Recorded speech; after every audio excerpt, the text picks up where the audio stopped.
Get ready. This might permanently change your view on your personal life. And if you have questions or even disagreements as the story unfolds, that's great. It means the information is hitting its mark. The topic of this video is 3 behavioral models for dating a woman and building relationships. Model number 1 is the most common, known to everyone. Everyone has tried to build relationships with it. This is the path of courtship. And now, every psychology article will tell you not to undervalue yourself, not to be pushy, that the less we love a woman, the more she likes us, and about the balance of importance. But don't we know stories where a man won a woman through courtship? We do. In my life, I know at least 3, maybe even 4 cases where a guy spent 7 years giving gifts, sometimes writing, congratulating, being there, being open. Sometimes he'd even let her cry on his shoulder, and eventually the woman married him. The question arises, how can this happen? It really works after all. I'll say more, it will work more and more now. Why? But let's talk about the downsides first. What's the downside? The thing is, a large number of people, both men and women, currently have internal contradictions, internal conflicts, that prevent them from finding the relationships they want. That is, there is no person, no partner, with whom this idyll will be eternal. I'll give an example. Let's say a woman on one hand wants vibrant courtship, wants attention, wants care, wants affection, and she finds a man who seems to provide this, but with him, a surge of emotion and neediness doesn't arise. So who might she meet in life? There are only 2 options. Either she meets and falls for someone who is unavailable and doesn't court her. Got it? That is, maybe he's in another relationship. He doesn't consider her. She might get together with him for a while, but he's not interested in her, and she starts to accumulate some resentment. He doesn't pay much attention, doesn't do things, life goes on, and he breaks up with her. If she finds someone who seems ready to do anything for her, yeah, he's nice, but I just don't feel it. She leaves him herself. This is one example of internal conflicts. And ultimately, from 18 to almost 30, it's relationships and breakups, relationships and breakups. Each breakup causes damage and pain specifically to her. Circumstances in life tell her to reflect that her worldview, her perception, is incorrect. It's wrong. Look, this constantly leads to relationships ending. But often, people don't want to notice this, and gradually, the issue starts to bother her more and more. Then her friends start getting married. Parents say, "Well, it's time. We want grandkids." She's getting older, and she also perfectly understands that her attractiveness is only decreasing now. And it's precisely in these circumstances, if there's a man who courts her, does it for a long time, a reliable and safe option for her, she actually agrees to be with him. Many stories unfolded exactly according to this scenario. At the same time, for 7 years, the woman said, "I won't be with him. I don't even consider him. He doesn't attract me at all." Got it? She didn't consider him for 7 years, and then almost overnight, something clicks, and she starts being with him. What are the downsides for the man here? Downside number 1 is it's not the most profitable investment. You have to understand that all these efforts a man expends on a woman don't come from thin air, not from space. He sacrifices time he could have spent on self-development, work, increasing his competence in his field, earning money, or simply on everyday pleasures. And he sacrifices this for a woman. So that's downside number 1. The man limits his own development. He also, to a certain extent, condemns himself to constantly experiencing background anxiety and worry. Next point. The value of such a woman is high. The main delusion arises when a person achieves such a result. When communicating with such people, the following is revealed. When you ask, "Honestly, didn't you think that once she agreed and married you, the relationship would develop on your terms?" If you imagine it as a comic, it's a story about a man ascending to the throne and a woman turning into a submissive wife, a wonderful mother, and they live happily ever after. It seemed that all it took was consent and marriage for everything to work out. There was a feeling that this mountain had been conquered. In response to this, the confirmation often rings true. "Well, yeah, I did. But that won't happen." That is, the format, what she fell for, what attracted her, and why she chose you, your relationship will generally continue on those terms. And the next downside, you lose your own identity. You simply dissolve into the other person, into their needs, their desires, their vision of reality, their interests, and in fact, you must be prepared to become simply convenient for life and agree with everything. That is, in any thorny issue where she is clearly against something, you will be forced to agree. If you don't do this, a phrase will be uttered, something along the lines of, "Listen, I'm not holding you back. Why did you propose to me then?" This is a deal that is not the most advantageous for you. But sometimes, over such a long period of courtship, a person becomes so strongly attached that their own personal desires no longer exist. They experience true euphoria and joy from any pastime. If this woman tells him, "Let's learn to knit together," he'll say, "With pleasure." And he's not lying. He genuinely means he'd love to. That is quite a strong dependence. What's another downside? Of course, this depends on the woman's integrity, but other men will attract her.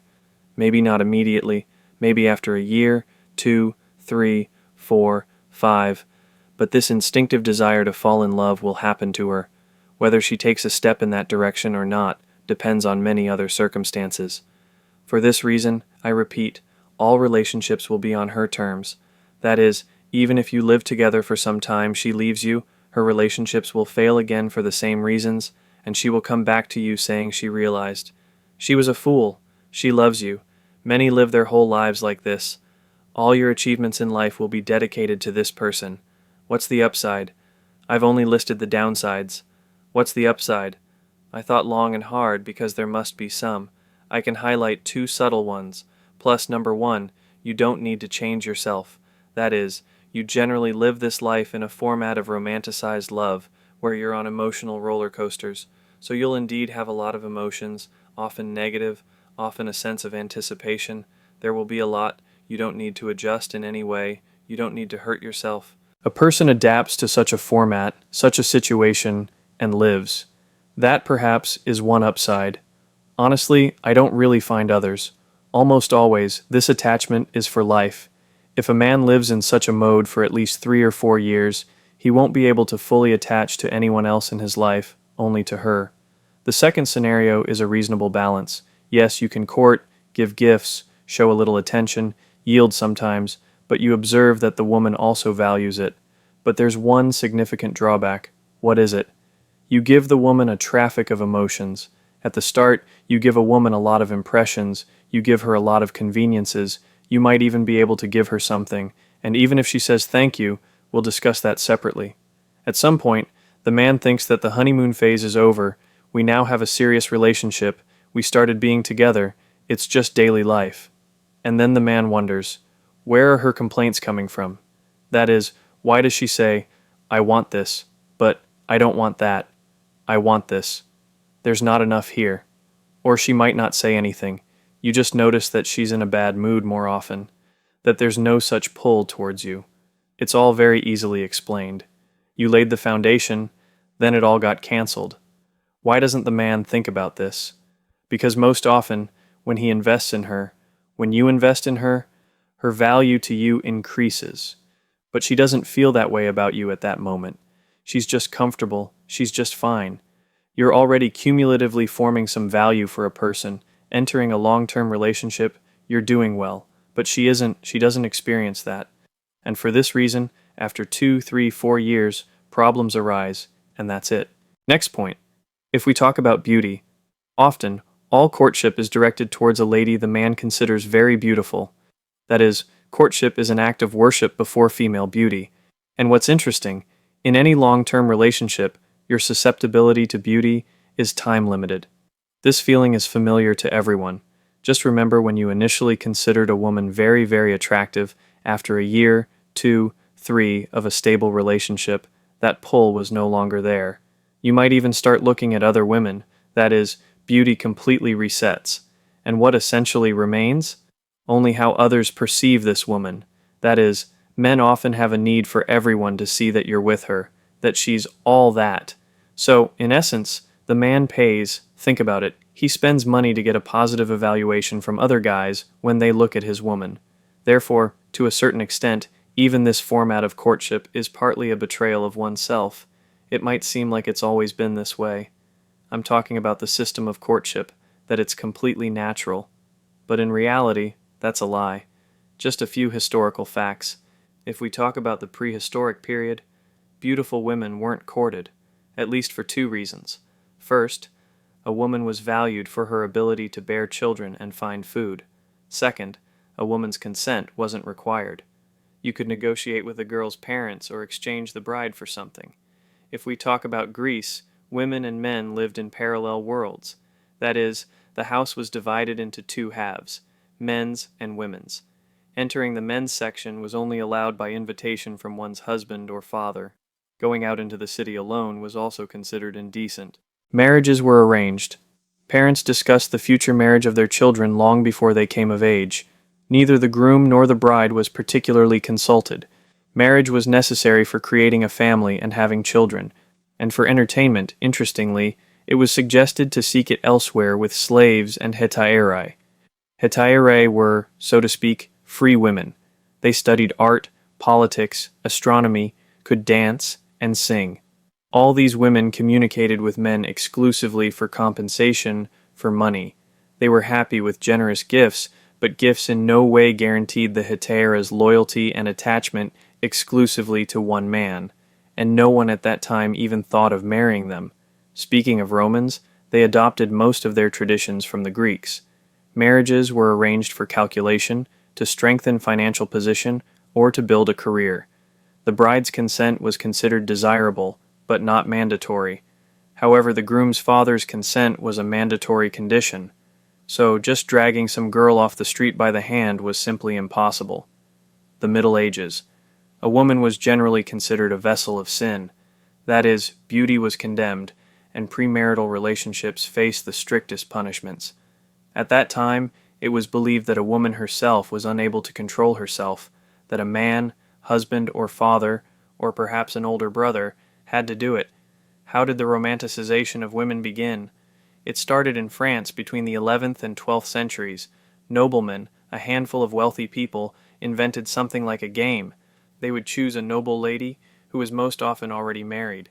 It was believed that the husband should win the lady over with gifts, songs, poems, and gallant behavior. But pay attention, love was understood to be platonic. It was just a feeling, just drama, just an experience without physical contact. So it turns out that the idealization was essentially a game. No one chose a wife in this way. Then, gradually, the era of Romanticism arrived, and people in the arts significantly influenced this, lobbying the idea that feelings were far more important than reason and tradition. And if we talk about Japan, the expression "I love you" didn't even exist until the late 19th century. But it's not particularly popular even now. Japanese people have a peculiarity.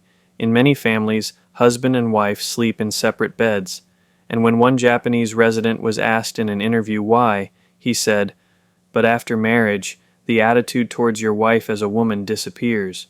You start to perceive her more as a member of your family, and that's it." And in 2011, single mothers in Japan were only 1%. Look, what we are discussing now might seem insane to many.